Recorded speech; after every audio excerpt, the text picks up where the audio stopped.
sebagai penutup, bonus terakhir. Biasakan kalau Anda buang air kecil, saudara, jangan berdiri, apalagi buang air besar.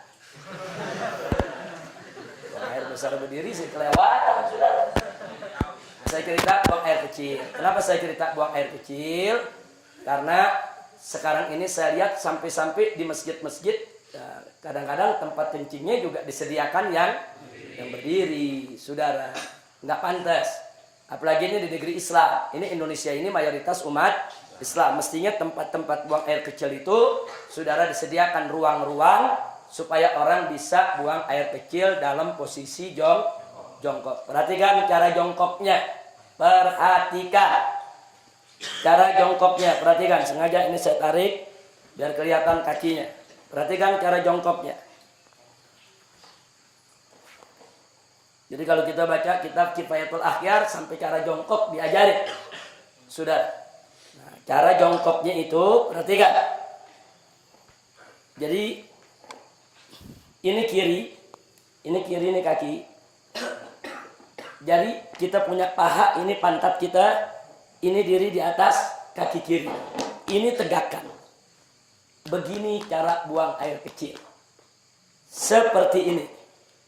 Nah, karena kalau Anda lakukan seperti ini, insya Allah buang air kecilnya tiris.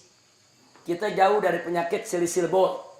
Nah, penyakit yang kencing gak habis-habis.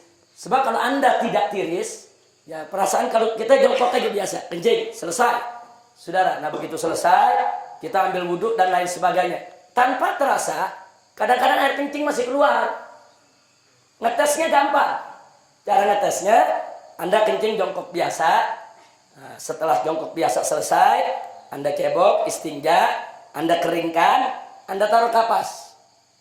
Tes saja atau taruh tisu. Nah, taruh tisu, Anda pakai celana dalam, taruh tisu, tutup aja sama tisu. Habis itu Anda wudhu, apa segala macam, Anda mau sholat, buka lagi. Lihat tisunya, ada tetesan air keluar lagi. Itu kalau kita mau ngetes, bener gak ini keluar lagi?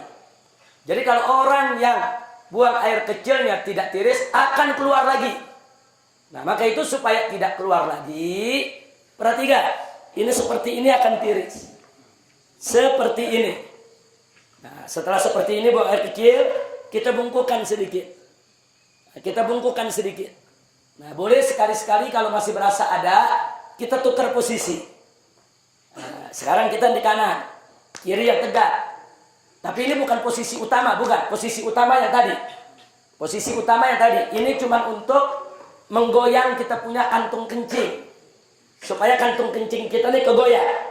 Digoyang begini. Balik lagi. Nah, tapi ini yang utama. Ini kalau begini kita kencing, insya Allah tiris. Tidak akan tersisa lagi. Kira-kira jelas tidak? Ditambah lagi dengan jari kita tekan bagian bawah sebelum bagian dubur di bawah ada, kalau kita tekan keluar lagi itu cairan, tekan sedikit. Nah, yang ketiga istibra. Apa istibra? Dehem-nya bukan dehem dengan tenggorokan, bukan dehem dengan suara dada, dehem dengan perut. Perut, jangan pakai dada. Enggak. Coba lihat, ada bedanya nggak dengan dada sama dengan perut? Beda. Coba pakai perut, gimana deh? Perut kita tekan. 3-4 kali. Nah, itu klepnya terbuka. Kita dehem, klepnya terbuka, dia akan tiris air kencingnya. Kira-kira jelas? Habis itu baru kita istinja. Jadi Islam ini indah. Sampai cara kencing diajarin. Sampai cara kencing diajarin dalam Islam, ya ikhwan. Dan ternyata para dokter mengakui.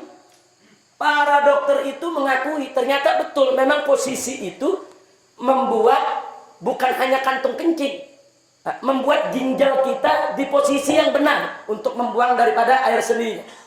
Jadi posisi ginjal nih, saudara, memang seperti ini. Dia jadi seimbang posisinya kalau begini. Ginjal kanan, ginjal kiri. Saudara, memang posisinya begini. Jadi untuk ginjalnya sehat, kantung kencingnya sehat, dan insya Allah tidak menetes lagi. Kira-kira jelas? Nah, ini oleh-oleh pelajaran terakhir. Mudah-mudahan manfaat untuk kita semua. Amin ya rabbal alamin. Tolong diamalkan, dijalankan supaya sholat kita bisa lebih tertib lagi. Tapi ingat, saya ini membahasnya cuma sangat singkat sekali. Nah, belajar lagi sama guru-guru kita. Tanya kita punya guru, tanya kita punya ustadz, tanya kita punya habib. Dengan kitab-kitab yang mereka baca. Bagaimana tata cara sholat, bagaimana rukun sholat, bagaimana tata cara wudu. Apa itu hal-hal yang najis, apa itu hal yang membatalkan daripada wudhu kita. Pelajari. Sebab kalau Anda tidak tahu bagaimana cara bersuci, bagaimana sholatnya bisa benar? Itu pintu. Sholat tidak sah kalau bersucinya nggak beres.